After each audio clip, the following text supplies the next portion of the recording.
Talk to me. WSRadio.com.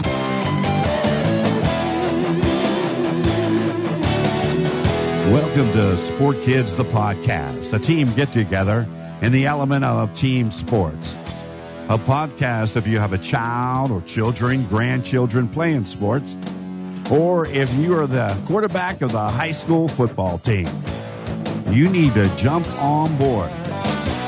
SportKidz, the podcast, putting fun back into sports.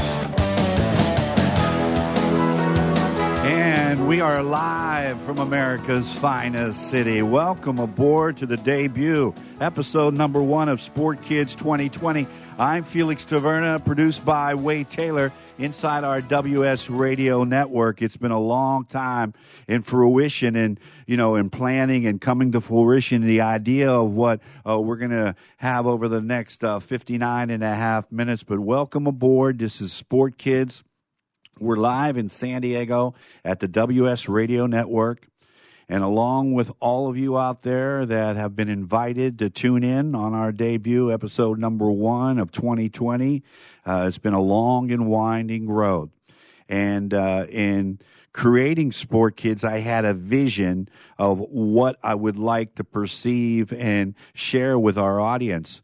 And I think today might be a grand slam. It might be like just a walk-off grand slam because it's exactly what the concept is all about. And I'm happy to join in my friend, and he is a Houston Astro of the great Major League Baseball realm. His name is Garrett Stubbs, and I've known him since he was a little puppy. He's joining us live from his residence in Southern California. And Garrett, nice to have you. How are you? I'm good, Felix. Thanks for having me. Long time, huh? Yes, it has been, my friend. I am so proud of you. We go back. We have a lot of history. I have a lot of history with your mom and dad, your grandmother, and your step-grandfather who played in the major leagues as well. And I've seen you grow up. I've seen your younger brother Cameron grow up, CJ, and it's been a treat watching you develop. And if there's one person that I would like to kick off SportKidz, and I was sharing with your dad and your mom at the festival known as Kaboo that was last year at the fairgrounds, I shared with him that I would love to do this because I had this vision.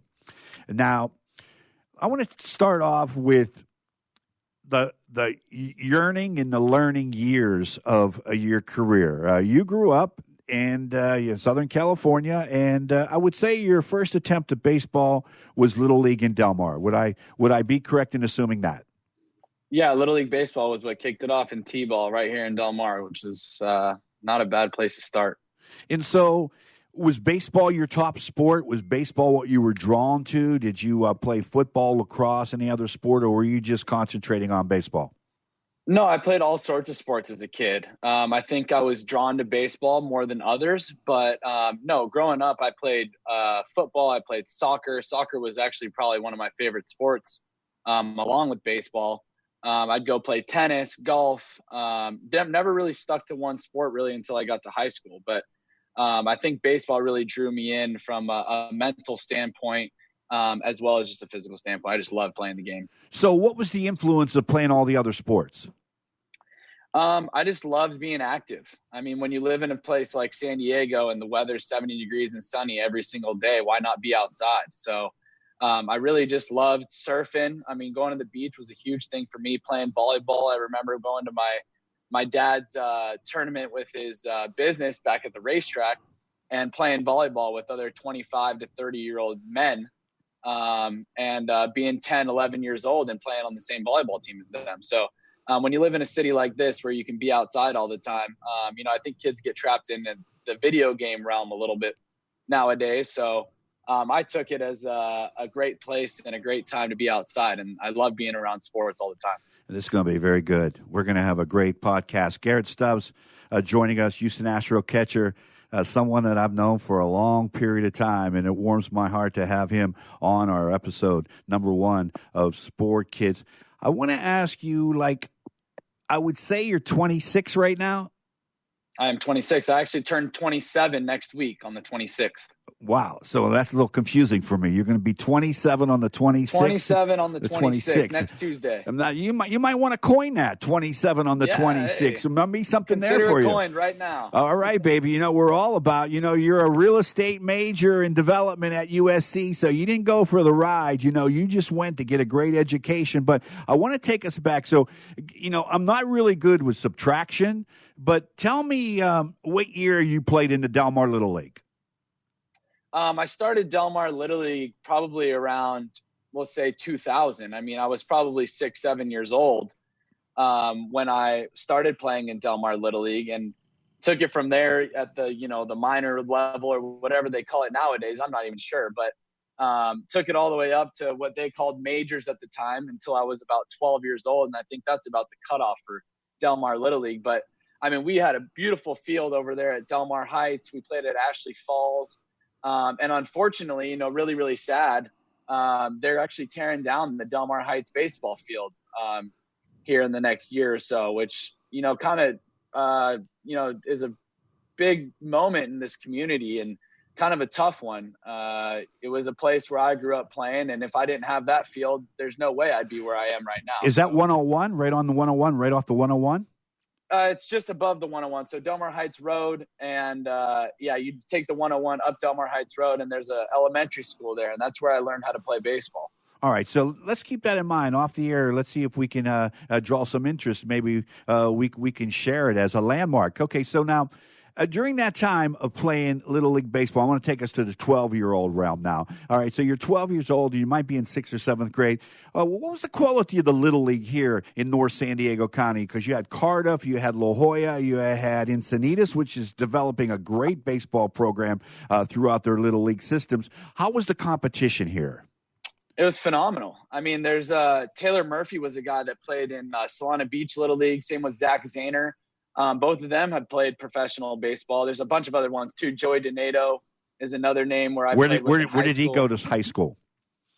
He went to high school at Torrey Pines. So okay. We actually played on the same high school team together too. But just Del Mar Little League as a whole, or Little League all in North County, San Diego, was great. Like I said, I played here in Del Mar, but we would play up there in Encinitas at Ecke Field, I think it's called, right next to the YMCA. Beautiful. And we had a ton of all-star games there. Yes. And me and my brother were actually recently talking. We drive through San Diego, and all of a sudden we'll be driving. We're like, we've been here before, and we'll go down the street a little bit more, and there's a baseball field. And both of us are like, yeah, we played on that baseball field back when we were, 12, 10, 11 years old. And those were legendary times. Now, what year were you 12? So give me the year, 19. It would have been 2005. Okay, 2005. Yeah. Okay. All right. So now let's jump from Little League. Were there any World Series contenders in the region of the Coastal that were a part of the Little League system here in North San Diego County? As far as the Little League World Series yes. Because Encinitas went to the finals. So we had a phenomenal team. Me, Josh Sabrin, Danny Strokas, Keegan Yule, who Eric Yule, his dad lives right up the street here in San Diego from my parents. And we had a really, really, Cade Gata was on that team. I could probably name off maybe the whole starting lineup, but we had a really good team, and we went to the championships of districts. Right. And then the years prior, when we were 9, 10 years old, we actually went all the way to state. And that was kind of, I think, the building foundation of my love for baseball. Just that team aspect and winning, and, going to pizza afterwards at OG's over there on Del Mar Heights Road by the Highlands, and really developing really great friends that I'm still in touch with to this day. But that was really the foundation from 10 to 12 years old, playing those all-star games. And we had a great group of parents, that really helped us go to tournaments, driving us. And I don't think it's until you get a little older where you realize how much time your parents really put into helping you be able to do that kind of stuff. So it was a great experience, and one that really set the foundation for where I'm at now. Absolutely right. Your mom and dad had known him for a long time. Your dad used to a former advertising executive, and then came over, developed the Del Mar Thoroughbred Club in a lot of different ways. Your mom, excellent real estate broker, along with your grandma, one of the tops in the whole country. Marty and Maxine and Marty. I've been friends of theirs for a long time, and they've been such a part of family to me. I don't want to lose track, and I want to give them their props because they're listening. We're live, by the way, on the WS Radio Network, and we welcome you from coast to coast worldwide. This is SportKidz, episode number 1, something that I had a love for a long period of time, and we tried to get it launched, and then all of this COVID-19, and it shook up everybody. And I hope that if you're listening to this podcast or the broadcast, you're feeling pretty good because this is a real good, feel-good story. So I want to speed up the time, but this keeps on jagging me in the back of the head. You ever play against Mickey Moniak? I actually never played against him. He was a little bit younger than I was, but my brother definitely played against him. Okay, Mickey Moniak was like the top draft choice for the Philadelphia Phillies, and he went to school at your rival, La Costa Canyon. And so I have a good friend. His name is Jack Zarenzik, and Jack used to work for the New York Mets and the Pittsburgh Pirates under Kevin Towers when Kevin Towers was a scout. The late Kevin Towers, which I know is a dear friend to your family because I met Kevin Towers at your opening day party at Del Mar, and I think about him all the time. Jack Zarenzik is a longtime friend of mine, and we grew up on the on the East Coast. He went to Newcastle High School, and I went to a school called Lincoln High School in Elwood City, Pennsylvania. We became friends, and we loved the game of baseball, and he eventually became a scout for the Milwaukee Brewers, and then he went to become the scout or the general manager of the Seattle Mariners. And so he came to visit, and he was spending a lot of time in North San Diego County, and this especially when he was a scout for the Milwaukee Brewers. And he said to me, you got to see this kid. I said, what kid? He said, this kid at La Costa Canyon named Mickey Moniak. He said, this kid's a really, really great hitter. I said, I think he's going to be like maybe the top 3 draft choices in the country. And I said, wow, that's fantastic. I said, man, he goes, I'm going to tell you something, Felix. He says, this North San Diego County baseball is such good product. He said a lot of players are coming from, Poway, Rancho Bernardo, Del Mar, La Jolla, in those areas that make up our great city. But enough being said right there. So I want to take you, now we go to Torrey Pines. And so you become a freshman on the Torrey Pines. Did you play Torrey Pines High School baseball as a freshman, or did you play until you were a sophomore? What was the case when you went to high school? Yeah, when I got to high school, I actually got in there as a freshman up on the varsity team, which was very, very exciting. I got to play with some older guys, and from when I was a really young age, I always tried to play up with the older guys just to try to create some really big challenges for myself. And so when I got to be a freshman at Torrey Pines, I got to play as a freshman, and Joey Donato had done it the year just prior to me as a freshman. And so I got to play with guys a little bit bigger, stronger, faster than me as a freshman. And I was a catcher standing at 5'2", 105 pounds. So, one of the smaller guys on the team. But it was a really good experience and a lot of fun. When did you really start? Did you take over as a sophomore as like the number 1 catcher at Torrey Pines? Yeah, I played behind Stephen Goodman, who went to MIT that following year. He was a senior, and he was catching in front of me when I was a freshman. And it wasn't until my sophomore year where I really solidified the starting job at Torrey. So, yeah, my sophomore year was kind of and I actually got DH'd for as a catcher. I wasn't quite big enough and strong enough to be the hitter that I wanted to be. So I got DH'd for my freshman year, got to hit a little bit more my sophomore year, and then progressed from there. Okay, so you came in wanting to be a catcher, and you stayed as a catcher all throughout your high school years? I did, and I played a little bit of shortstop too. So I would switch back and forth a little bit and be able to play around the infield. I've played actually in a winter ball game at Torrey. I got to play all 9 positions in one game, which was exciting. Was that as a senior or a junior? That would have been my senior year. Wow, yeah. You were the king up there, huh? You had. It was fun. Did you go to the CIF and win the county championship, or how was your team? So we never won the county championship, but my senior year, we played against Grossmont in the semifinal game. Ended up beating a legendary San Diego pitcher, Joe Musgrove, who's now with the Pittsburgh Pirates. All right. We were playing, so That's we were me, playing baby. against him. Yeah, and Hey, Joe, nice seeing you. Joe Musgrove, he's a good dude. Okay, really, we're gonna have to guy. stop. We're gonna have to stop this. We're gonna have to stop this. Sport Kids, get Joe Musgrove on. Okay, Garrett Stubbs is giving us a lot of time. He let it out. We got a Pittsburgh Pirate to bring on. So continue on. I'm sorry. Yeah, so we played against Joe, and we actually beat Joe in the semifinal game. It was we were in the losers bracket, so we had to beat him twice, and we actually beat Joe. In that game, he would later be drafted by the Blue Jays in the first round after that season out of high school. And then the following game, we lost to a kid last name Nesevich who went to Santa Barbara and ended up losing in the semifinal game. But that was as far as we made it over at Torrey. Phenomenal teams, very, very good players. We played really well as a team. But sometimes you fall a little short. Yeah, sometimes you do, my friend, and but you gotta you gotta show up. You gotta play the game. No you never know. Baseball takes different hops. Different things happen. I want to get back as a senior, junior, and a sophomore. I would assume as a sophomore that you might have had some visions of playing on the next level, which is college baseball.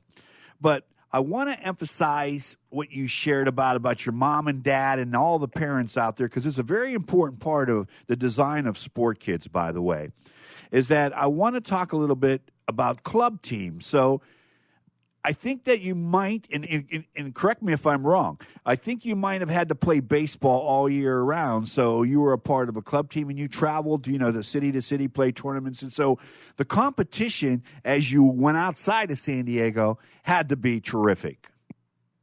Yeah, no doubt. Luckily, we have a lot of really great competition here in San Diego. The players that come out of San Diego, Kevin Newman was another one out of Poway. That I played against in high school. We had a club team that my dad started, the Powerhouse, back when I was 8-9 years old. And I played on the Powerhouse all through high school. But when I got into high school, I started to switch a little bit more. But he started it from the ground up, the Delmar Powerhouse. And so we played every single day, every single weekend, no matter what time of the year it was. That's the beautiful part about living here in San Diego. So we got to do that year round, and club teams were a huge part of my life. And really what was the thing that made me be able to really craft my game together and be able to practice every single day, day in and day out.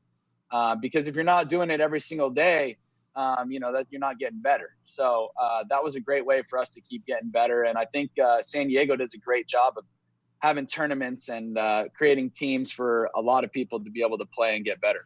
All right, so you put a lot of time, hours into perfecting your craft, and you've gone through the high school. You didn't get the ring, you didn't get the championship, but you love the game, and you're hoping that you can play the next level. How did the USC situation, how did it become about, and did they come to you and offer you a scholarship, or did you have to walk on? What's the case there? Yeah, so I wanted to go to USC my entire life. Why? My grandfather, Chuck Stubbs, went to UCLA and USC, but always claimed USC a little bit harder. My mother actually went to UCLA, so when I wanted to be a diehard USC student and player, she always encouraged it because it's a phenomenal school, and she knew that. But I'm sure there was a little soft spot in her heart that kind of said, he wants to go to USC. But my junior year, I started to go into those showcases, tried to visit USC as much as possible, sending them emails, just trying to get my name into their head. The end of my junior year, had a good year and got a scholarship to go to USC, which was an absolute dream come true. Me and my family have a little island in our kitchen that we talk about. That's kind of the place where everything happens. And I remember me as well as my brother, when I got drafted and all that, everything happened right there at that island. And when I signed my letter of intent to go to USC, it was one of the better days of my life. Let me stop right there, because in this fast-moving world that we live in, we meet some wonderful people. And your grandfather was, without doubt, one of the kindest, nicest men that I've ever met. And your grandmother and my mom, all three have passed, but the memories of sitting with Chuck and just sitting down talking with him, and just how his voice carried the conversation, and how pleasant he was. God rest his soul, your grandma, Mimi, and my mom, Antoinette. They're probably having a little pie and coffee up in heaven. So now, how did it all come full circle? Or did you get a telegram, a letter that USC accepted you? You were out there pitching, you put it out there, and there's a lot of platforms that, recruiting platforms that kids could have, and they send it to the coaches, and coaches look at them and say, hey, there's a kid down there in San Diego. He's pretty good. We might want to look at, And so it was person-to-person content marketing, as we like to say here at WS Radio. So let me ask you this. How did you learn that you got a full scholarship? Did you get a full scholarship to USC? If not, I actually got a quarter scholarship to USC. So I wasn't one of those big name guys out of high school. Okay, so you got, partial help, and then you went on there, and I'm sure that when you got the scholarship and you showed up to USC, what was it like going from Del Mar to USC, from high school baseball to one of the best conferences in baseball in the country, the Pac-12? What was it like being on the grounds at USC? Yeah, I mean, to use the cliche, a dream come true, it really was. For me, they don't use telegrams anymore, by the way, Felix. Yeah, I understand that. I know, but but baseball, I wanted to take you back in a little past. You have a lot of time. You might want to go ahead and Google Babe Ruth and riding on trains and getting their information by telegrams. That Babe Ruth learned he was traded by a telegram. I understand that, but I was just, all of a sudden, if I come home from school one day and all of a sudden I get a letter that, hey, I've been accepted at USC, first the acceptance and then being able to be, on the baseball team, because how many national championships did USC win in college baseball? Yeah, we got 12 of them. Wow. Most all time. The next closest I believe is 6. Texas and LSU both have 6, I believe. There might be another school in there, but yeah. USC leads with 12. Rod Dederow or Augie was the manager for Dado. Rod Dado. Yeah. What great baseball. Dado. What great baseball. Darryl Strawberry went to USC, right? I'm unsure. I think he did. Anyway, what great baseball. Ever hear any John Elway stories about playing in Los Angeles? There's plenty of Rod Dado stories. I'll tell you, he called everyone Tiger. My step-grandfather, Fred Shuey, he went to USC as well, so he could give you a laundry list of Rod Dado stories. And then after him came Mike Gillespie, another great, phenomenal coach who has recently retired from UC Irvine. He was the coach there after USC for quite some time. Phenomenal person, somebody who I talked to through the recruiting process out of high school. To go to UC Irvine, but ended up choosing USC. But yeah, showing up to the campus at USC and being able to step onto into the dorms and see my new roommates and teammates, and I had to really prove myself. I wasn't, this big guy like the rest of the guys that I might have been going to USC with. So it's always been a stepping stone for me to wherever the next place to go is. I've really got to prove myself, being an undersized kid my whole life. So being able to go there and wear that uniform and now be a part of that tradition, it kind of gets me a little bit nostalgic here. Well, I don't blame you, because it gives me some chills too, because I understand.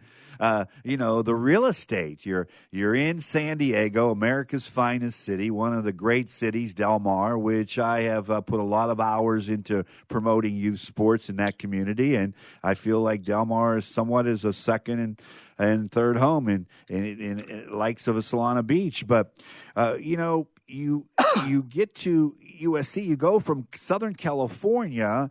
and you go into, downtown Los Angeles is where USC is located. And, you're going from, the beach to the brick and mortar community and, such prestige being at USC. So, you come and you make the squad and, you're a part of it. And we speed up to the first game as you transit from high school to college. In the first weekend that you're on the team, the Friday night opener, you start out in left field. Yeah, so I really have my whole life just wanted to be in the lineup any way I could. Catching was kind of my forte, kind of my number one spot, but any chance I could get into the lineup, that's where I was going to play. And so when I got to USC, a guy named Kevin Roundtree was our catcher, and he pretty much had that spot locked up. So I started looking around the field and seeing where I could play, and there was left field wide open. So I told our manager or head coach, Frank Cruz, hey, I know I can play a little left field. And so he put me out there, and I started to play a little left field. And next thing I know, opening weekend comes around, and I'm the starting left fielder. All right, don't ruin the story now, because this is a fantastic story, Wade Taylor, in our audience. So I get into left field. I play my Friday night game the whole time there at left field, and we get done with the game, and the next day I look at the lineup, and there I am starting in center field. Center field now. Okay, this is your second collegiate baseball game. This is the second collegiate baseball game, and now I'm starting in center field. So I go out there, I play center field, and we have a good game. I don't remember exactly the score, but we get done with that game, and the next day I look at the lineup, and we have our freshman pitcher, Stephen Tarpley, pitching, and there I am, starting behind the plate, catching. So on that Sunday game, for the third game of the season, I had played left field Friday. I had started in center field on Saturday, and there I was starting behind the plate on our Sunday first opening weekend game.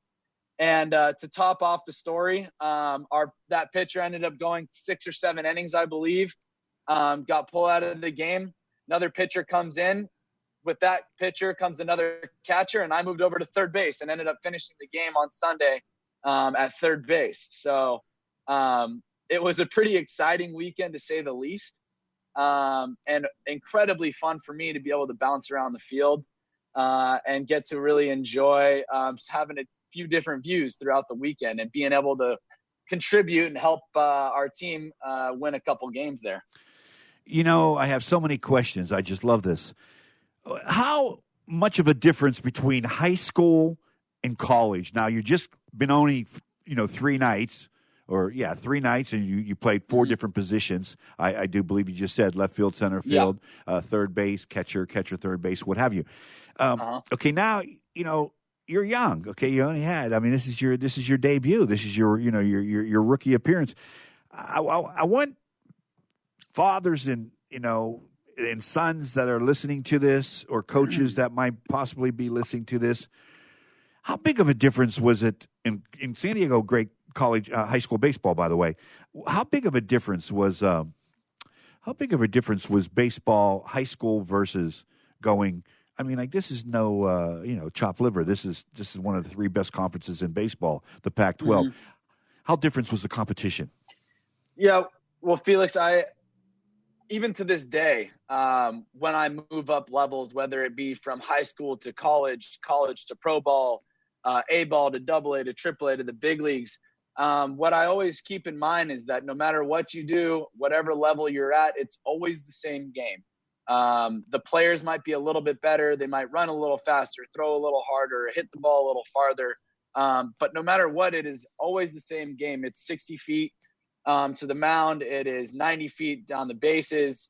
And it's the same game no matter what. The competition most certainly at every level gets a little bit better. But don't forget that the reason why you're there, the reason why you're playing against those other people is because that's why you belong there. You're a part of that. You've been asked to be on this team or at this level for a reason. Somebody believes in you, so you should believe in yourself. And whether the guy next to you is, a foot taller than you, 100 pounds heavier than you, like I said, you're there for a reason. And the competition, no doubt, gets better, but you get better as it goes on too. So whatever level you keep moving up to, whether you're a freshman or a senior in college, you just got to keep getting better. And the more times you get better, and the more often you get better, now people, when you're a senior, you have a freshman come in, they're going to look at you and be like, wow, that guy's a really good ball player. I want to be like him when I become a senior. And every year, hopefully that kid gets a little bit better, sophomore, junior year, and then senior year it flip-flops. And some freshman's looking up at that kid and trying to be him. So the competition, no doubt, gets better every time you move up. But it's always the same game, and everyone's got to keep remembering that. I disagree. Oh, yeah? Yeah, I disagree. I think that I think baseball is a game of fundamentals. I come from a very, very solid fundamental high school team, and I had a baseball coach that I loved and adored. His name was Bill Spellman, and he worked these teams fundamentally. And I think that when you get the fundamentals and you're able to translate that into real time athletics, those situations usually find yourself on a winning way. And I think the competition, but I want to just get off that completely, and I want to take it to what prompted you wanting to be a catcher? I kind of got thrown into it. At 10 years old, a guy named Tim Malott, whose son now just accepted it, Matt Malott, who I played with, just accepted a job with the Kansas City Royals as a coach. He kind of just threw me back there because we didn't have a catcher, and I think he just thought I was athletic enough to play the position. And I certainly wasn't scared to do it. So I got thrown back there. But really what ended up giving me that love for catching was a guy named Ed Herman, who people called Hoggy, played for the White Sox, was a 2-time All-Star, who passed away years back while I was in college. But I dedicate almost my entire being of being a catcher to him. He told me that the fastest way to become a big leaguer was a left-handed hitting catcher. And I heard that and I said, okay, that's what I'm doing. You're left-handed and you're a catcher. Yeah. So okay. I hit left-handed. And when he told me that, I said, okay, that's the way I'm going to get to the big leagues. What did he teach you? He taught me everything from framing. What's framing? Stealing strikes. And I wouldn't even say stealing strikes, but it's making sure that you're not losing strikes almost. When a guy paints a pitch on the outside corner, you want to make sure that umpire doesn't miss it. If he misses by a little bit, you want to give that umpire a good look to make sure that he wants to call it a strike. But that's kind of the receiving and framing part of baseball that has really become a huge part of baseball. Just making the pitch look good and letting him make the decision behind you. But he always talked about being a good receiver, blocker, but pitch calling was a huge thing for him too. And he let me call the pitches from a very young age, about 12, 13 years old. And then I called pitches all the way from when I was in high school into college and now into pro ball. So. What do you mean calling pitches when you were young, 12, 13? When he would go out and teach you? So he would kind of give me things to look at in the hitter, basically reading swings, situations, understanding that when you have an open base and a runner on second and maybe their best hitter up, or you have a right-handed pitcher and a left-handed batter with a righty on deck, to think about those kinds of things. When you're watching as a fan, you're really just looking at the moment right there in time. But as a player, especially as a catcher, you have to think into the future. What is the situation right now? But how can I put myself into a better situation? So you got to look at the guy on deck. You got to look at the guy after him. And that's what managers do. And that's kind of what a catcher is. He's kind of an on-field manager. So looking into the future a little bit and understanding the situation you're in and how to make it better. And that kind of dictates a little bit about what you're doing pitch to pitch. And he taught me that from a really young age. You're left-handed. I mean, no disrespect, but you're 5'8", 175 pounds. But at that time, 5'10" now. 5'10", you've grown. Okay, I know you're. Yeah, okay, that's right. Congratulations. But when you were at USC, you were 5'8", 175. Is that correct? Oh yeah. Okay, so you're 5'8". So when I got to USC, I was 145 pounds. 145. So you put 30 on. And so that was from all the good food or all the nightlife there? Yeah, combination of the two. Okay, so, years ago, I've been fascinated. I've been fascinated with baseball. I lost a lot of interest, and my friend Lefty Potter, he has Potter Baseball on the East Coast. He takes teenagers, like 25, 30 of them, through 6 different states during the summer, and they visit, and they were supposed to go to Cooperstown, and this is all. It was his 10-year anniversary, and when he brings these travel teams together, and he was a great left-hand pitcher at my high school, and he came on. We did a couple of episodes of SportKidz, and he talked about all the trials and tribulations of doing that. 31 days. He goes every day. They're somewhere else. He has 25 kids. They van, and he loves baseball. But I can remember having a conversation with Blackjack McDowell. Blackjack McDowell, you might not know him. By the way, we're visiting with Garrett Stubbs. Yeah, he's the Houston Astros catcher. He's a byproduct of Del Mar, California, Little League, went to USC, played baseball, was the Johnny Bench Award winner there his senior year. And that's next up on that because that was a tremendous honor. But Blackjack McDowell asked me one time, we're sitting in a sports bar in Del Mar, and I'm sitting next to him, and this is a guy that had a pretty nice college career. He pitched at Stanford. He pitched for the White Sox, and I believe he pitched for the Yankees as well. But he had a tremendous career. And we were sitting there one night, and we were just holding down court. And he said something to me that has never escaped me in my lifetime. And he said to me, Felix, do you know why baseball players don't go right from high school to the major leagues? And there's very few of them at that time. Now, there might be a lot more at this day and age, but I'm going back 20 years ago. All right, you're 26, so you're growing up, and you can answer the question. What do you think, and what do you think he shared with me why these players didn't go right to the major leagues? They got to grow up a little bit. That would be my answer. Okay. It wasn't what he said. He said, and this is going to be a beautiful answer, by the way, because you're going to answer this question almost eloquently as your persistence and determination to get to the major leagues has been. He said because it's extremely hard to hit a baseball. Is that true?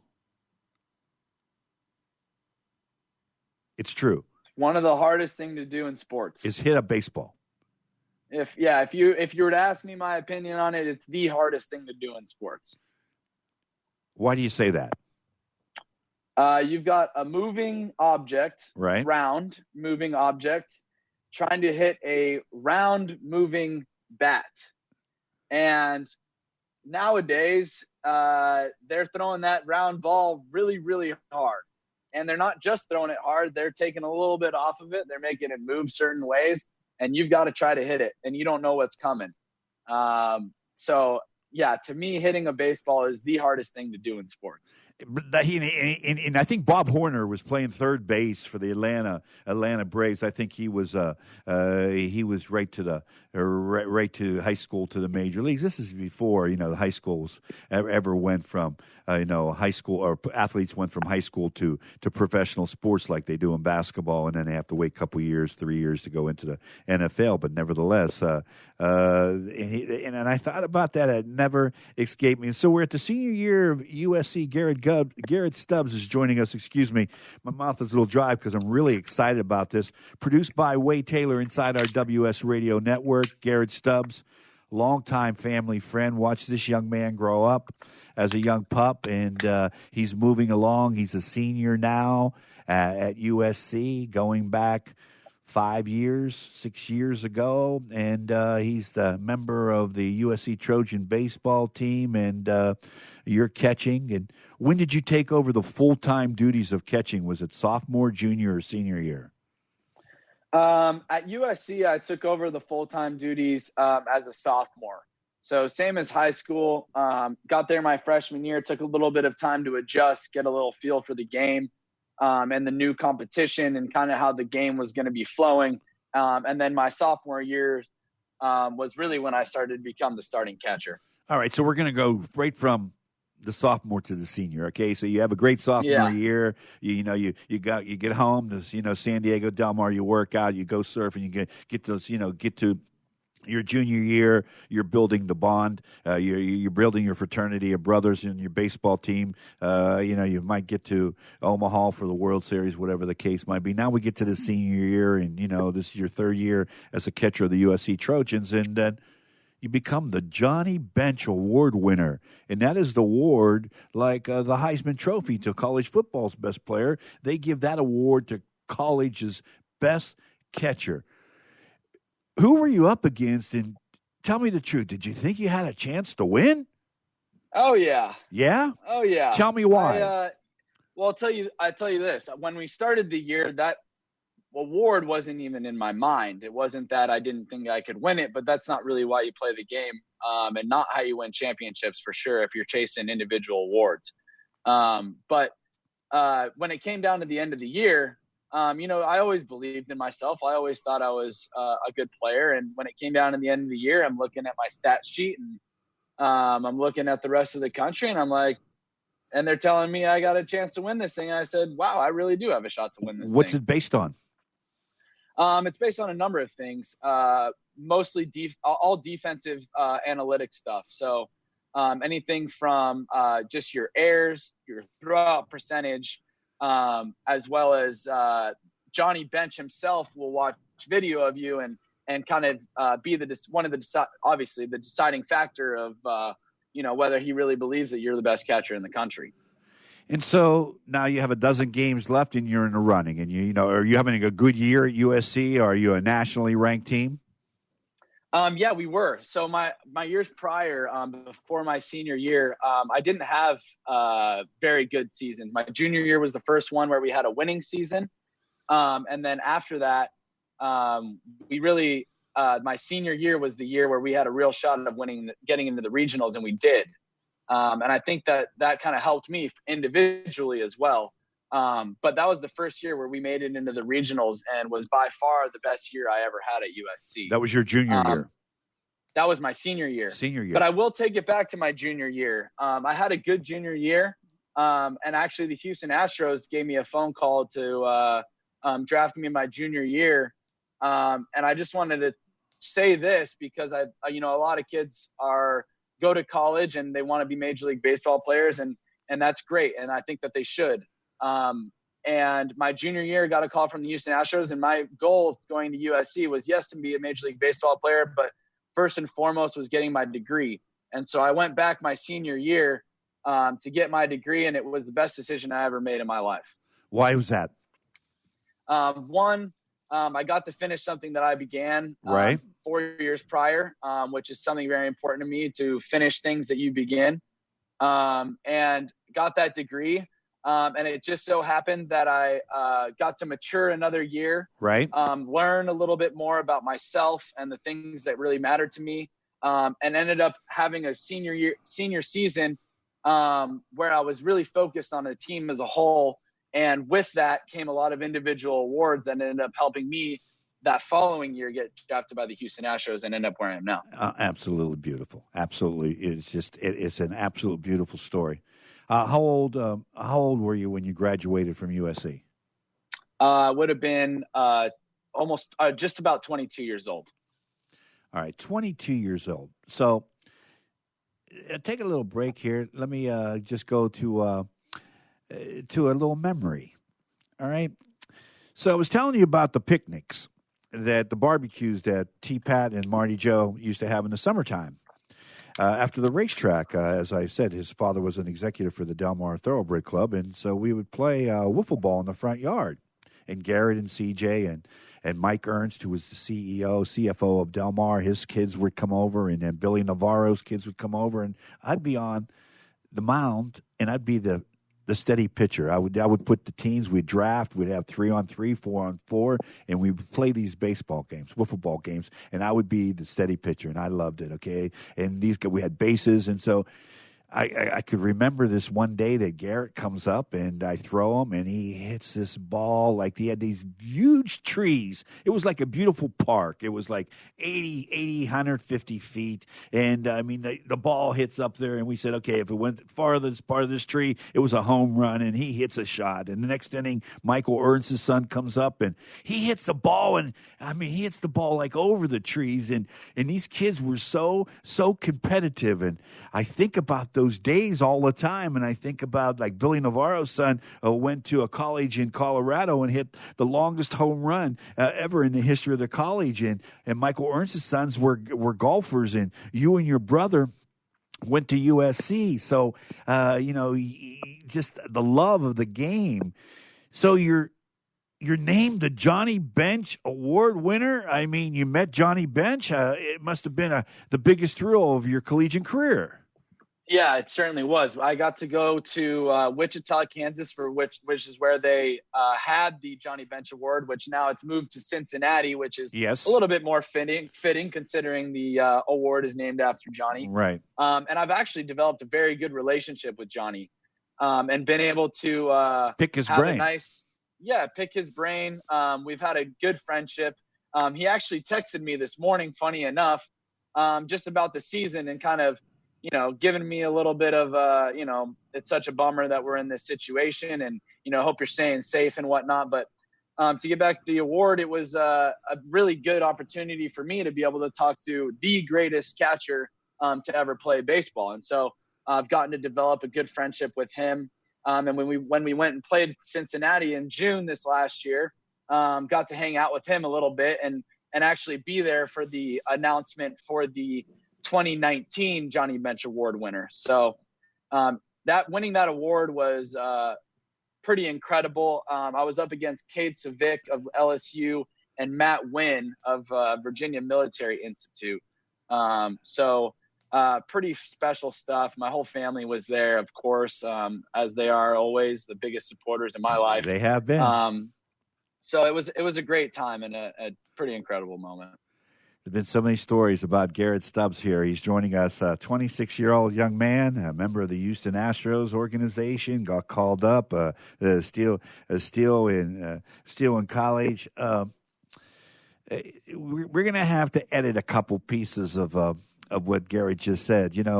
I'm from Pittsburgh, and I remember the Big Red Machine, and I remember Johnny Bench. And I remember the Reds breaking my heart in 1972 when Bob Moose threw a wild pitch and 2 runs scored, and the Reds went to the World Series. It was great battles. Johnny Bench, incredible catcher.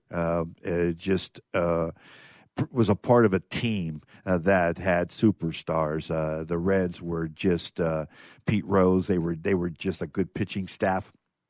And I remember how I hated Johnny Bench for years because as a kid, a teenager, the Reds broke my heart 2 years in a row being a Pirate fan. Truly a great catcher.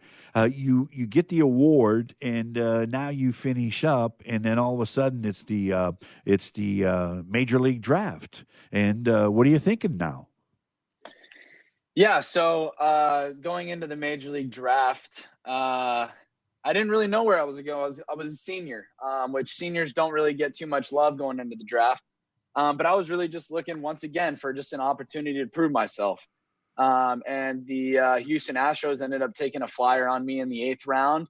And, that next week I was shipped off to Tri-City, New York, which is where our short season team was. Which is also the place that my younger brother CJ played his first professional game. Wow. It was a. Let me stop you for 1 second. Yeah. Okay, because did you not say that Houston Astros drafted you as a junior? They never drafted me. They gave me a phone call and asked me. I see. Would you take X amount of money to go into the draft? And I took it upon myself to go back for my senior year and be able to finish up school, and also give it another run at getting into playoffs and winning another championship. I see. So did you think that perhaps because of the interest that they had for you as a junior that would cross over into your senior, and that on draft night, how'd you feel on draft night? Yeah, I thought the Houston Astros were definitely someone who would be of interest. And Tim Kostick was the scout that drafted me. And so he's become a good friend as well. And, he always showed interest in me, was a very good guy. And I thought that the Houston Astros would be a very fitting place. And it just so happened that that's how it went. So it was a very, very fun experience. All right. So now what year is this? This would have been 2015. That was a 2015 draft. All right, 2015. So they whisked you away and they put you into rookie bar, I would assume? Yeah, that was short season A ball is what it's called. Where'd you go next level? So that first year I played short season A ball for about 4 weeks and then ended up getting promoted after a month to low A ball, which was in Quad Cities, Iowa. Wow.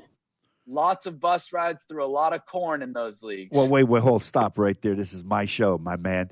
From California to New York, upstate, and maybe a community there, to Iowa. I mean, there's a little culture shock involved in those moves. No doubt. Okay, no doubt. You are living in places you've never been before. And so you're in second level. Is that a B or an A, or what is it? Yeah, that would still be A ball. So it goes short season, low A, high A, double A, triple A, and then the big leagues. It's a long road to get to the big leagues. You got to want it a lot. Yeah, and so how much were you making a week? Sheesh. In A ball, we would have been making about our paychecks every month were $1,200. Where'd you go from there? Sorry, that paycheck was actually high. Our paychecks in A ball were actually $800. Oh, nice. Every month. Very nice. Okay, well, I mean, some have to pay the price, and definitely. Yeah, you definitely pay the price. Yeah. You got to be eating at McDonald's and all those.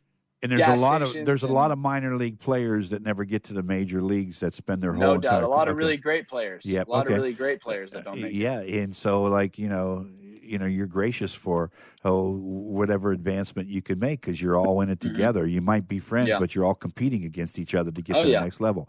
So where'd you go from Iowa to where?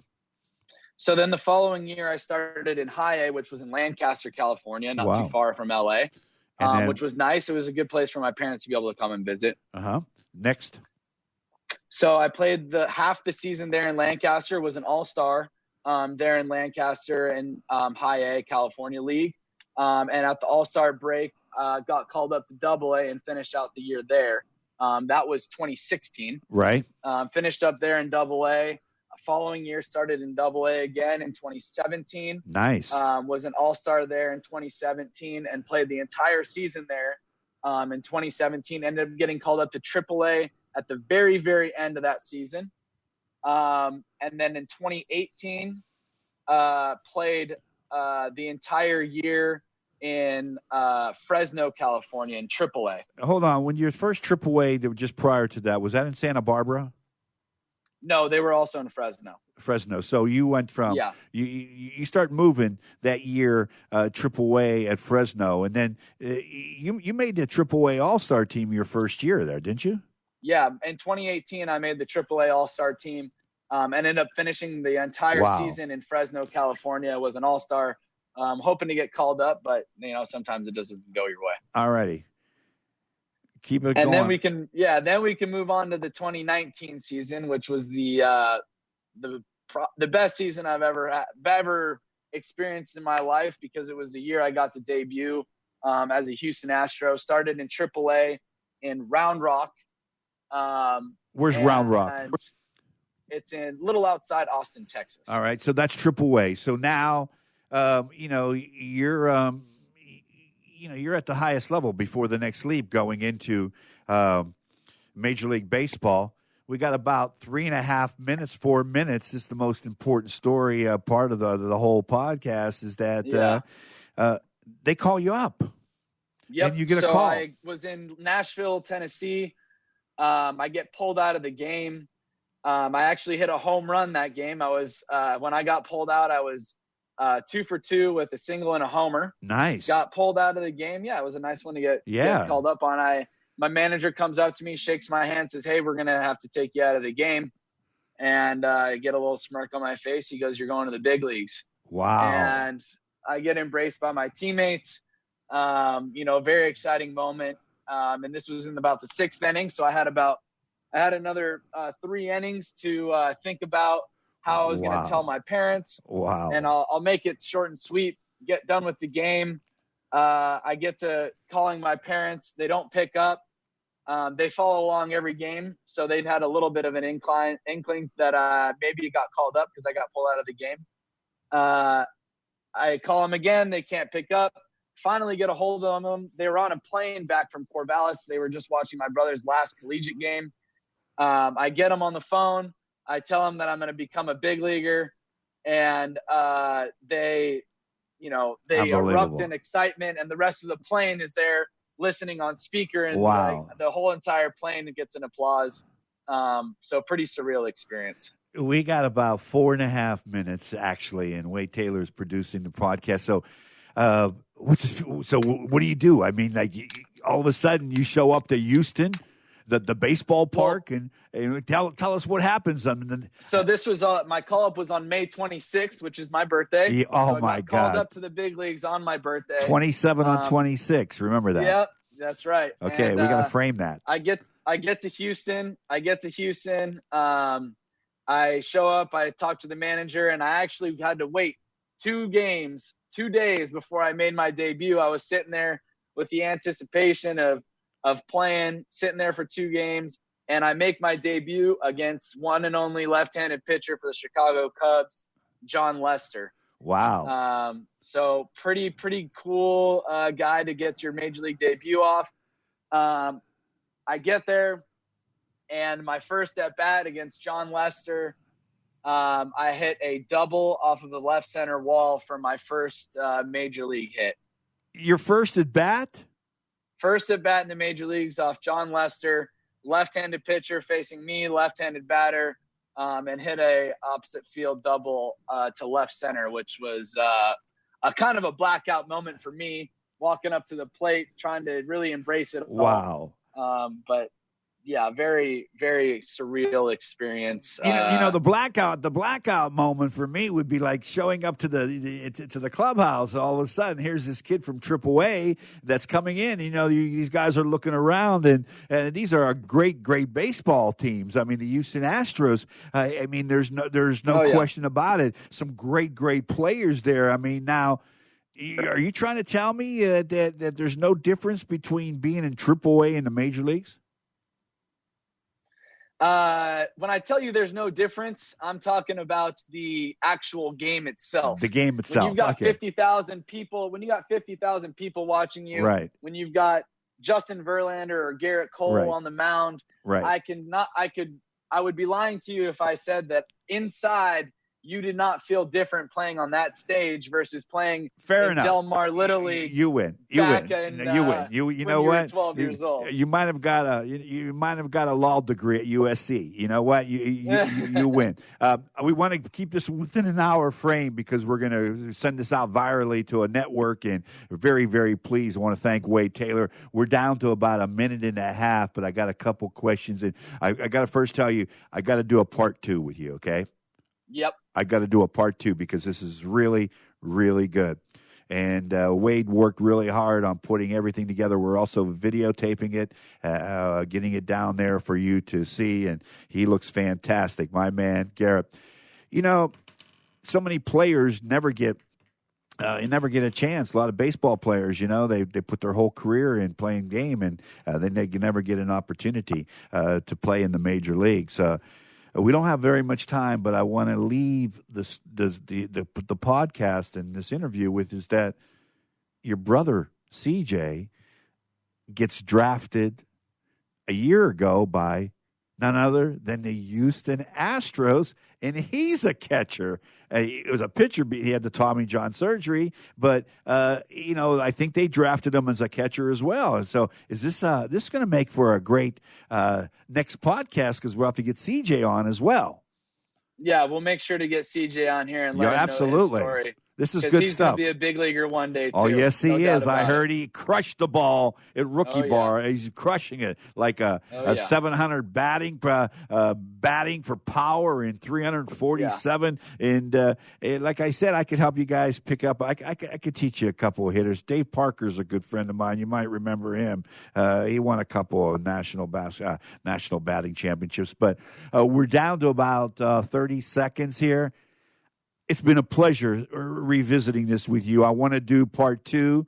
You are a gem. I'm so happy you're in the major leagues, and you're going to wait for the next call in regard to, as we all watch what sports is going to do and open up, and hopefully we can get the baseball season in. But keep working out. I am so proud to have you. That's Garrett Stubbs, catcher for the Houston Astros. Thank you very much, my man. Thank you, Wade Taylor. This is SportKidz, the podcast broadcast. Garrett Stubbs been our guest. From Little League to the Major Leagues. A great story here by a great young man and a great family. We'll see you next time on SportKidz. Thanks for tuning in.